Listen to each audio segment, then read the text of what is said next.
O que esses operários estão fazendo é uma encenação, mas essa cena poderia perfeitamente ser verdade. Quer ver? A senhora já participou de alguma greve? Já. O que a senhora reivindicava na greve? Participação e resultados. Problema de atraso de salário. Você já participou de alguma greve? Já. Por que você fez greve? A empresa não fornecia ferramenta e a gente queria melhor condição de trabalho. Fizemos pela demissão em massa. 247 funcionários foram mandados embora e nós paramos a empresa para que não houvesse mais demissão.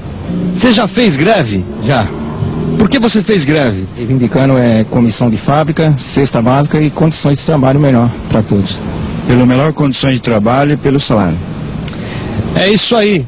Assim como esses trabalhadores do nosso tempo, os operários da época do presidente Dutra também reivindicaram melhores salários. A diferença é que se hoje esse tipo de manifestação nos parece normal, naquela época não era bem assim. Conservador, o presidente Dutra não via com bons olhos aquelas mobilizações. Mesmo assim, o movimento trabalhista ia crescendo e lutando por melhores salários. Começaram as greves. O governo Dutra não estava gostando nada daquelas greves. Ele não conseguia ver aquilo como uma simples reivindicação salarial. Para ele, as greves estavam sendo manipuladas pelo comunismo internacional. O governo não teve dúvidas e a reação foi implacável. Entre 1947 e 1950, mais de 400 sindicatos sofreram a intervenção federal, além da prisão de inúmeras lideranças sindicais. Mesmo assim, o governo não conseguia se livrar do fantasma do comunismo, do chamado perigo vermelho. Assim, logo que ficou pronta a Constituição, Dutra passou a perseguir os partidos de esquerda. O PCB, Partido Comunista Brasileiro, foi o mais atingido. Teve seu registro cassado, assim como também foram cassados todos os parlamentares comunistas eleitos em 1945. Bem, como está dando para perceber, o comunismo, cujos símbolos são a foice e o martelo, estava na mira do governo Dutra. Mas por que será que o anticomunismo marcou tanto assim a política interna de Dutra? O que será que estava por trás dessa perseguição? Bem, essa história que a gente está contando, a história do governo Dutra, aconteceu na segunda metade dos anos 40. Ao mesmo tempo em que a Europa se recuperava dos horrores da Segunda Guerra Mundial, que tinha acabado em 1945. O pós-guerra não foi nada fácil. Uma época que entraria para a história com o nome de Guerra Fria. Guerra Fria. É isso mesmo, Guerra Fria. Amigo, diz uma coisa, você sabe o que foi a Guerra Fria? Não sei. Não. Eu acho que é uma guerra psicológica. Não. Bom, antes da gente entender o que foi a Guerra Fria, a gente precisa saber como é que ficou o mundo depois da Segunda Guerra Mundial.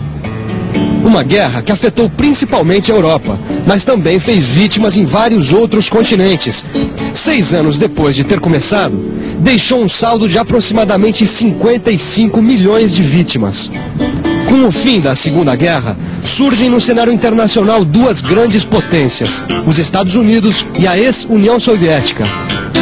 Só que os Estados Unidos eram, e são até hoje, capitalistas. E a ex-União Soviética era, e já não é mais, comunista. Tinham, portanto, esses dois países regimes políticos diferentes. Os Estados Unidos queria que o capitalismo se expandisse pelo resto do mundo. E a ex-União Soviética queria que acontecesse o mesmo com o comunismo, ou seja, que ele se espalhasse pelo mundo. Dessa disputa entre capitalismo e comunismo surgiu a Guerra Fria. Uma guerra que nunca colocou frente a frente Estados Unidos e a ex-União Soviética num campo de batalha, mas que produziu inúmeros conflitos em diversas partes do mundo. E foi em plena Guerra Fria que Eurico Gaspar Dutra governou o Brasil. Ou seja, o Brasil voltava à democracia ao mesmo tempo em que o mundo assistia ao começo de uma guerra fria e velada entre o capitalismo e o comunismo. Você entende agora por que é que o governo Dutra perseguia os comunistas? E entende como combinavam, como falavam a mesma língua as políticas interna e externa desse governo? Internamente, o presidente Dutra se preocupava com a ação do comunismo internacional. Para Dutra, os comunistas estavam manipulando os sindicatos brasileiros, por isso tinham que ser barrados.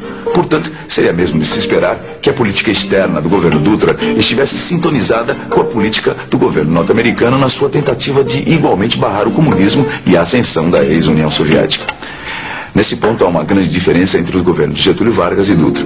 Enquanto o ex-presidente Vargas sempre procurou obter alguma vantagem na negociação do alinhamento com os Estados Unidos, o presidente Dutra já tinha outra postura. Para ele, o objetivo permanente da política externa era o alinhamento aos Estados Unidos.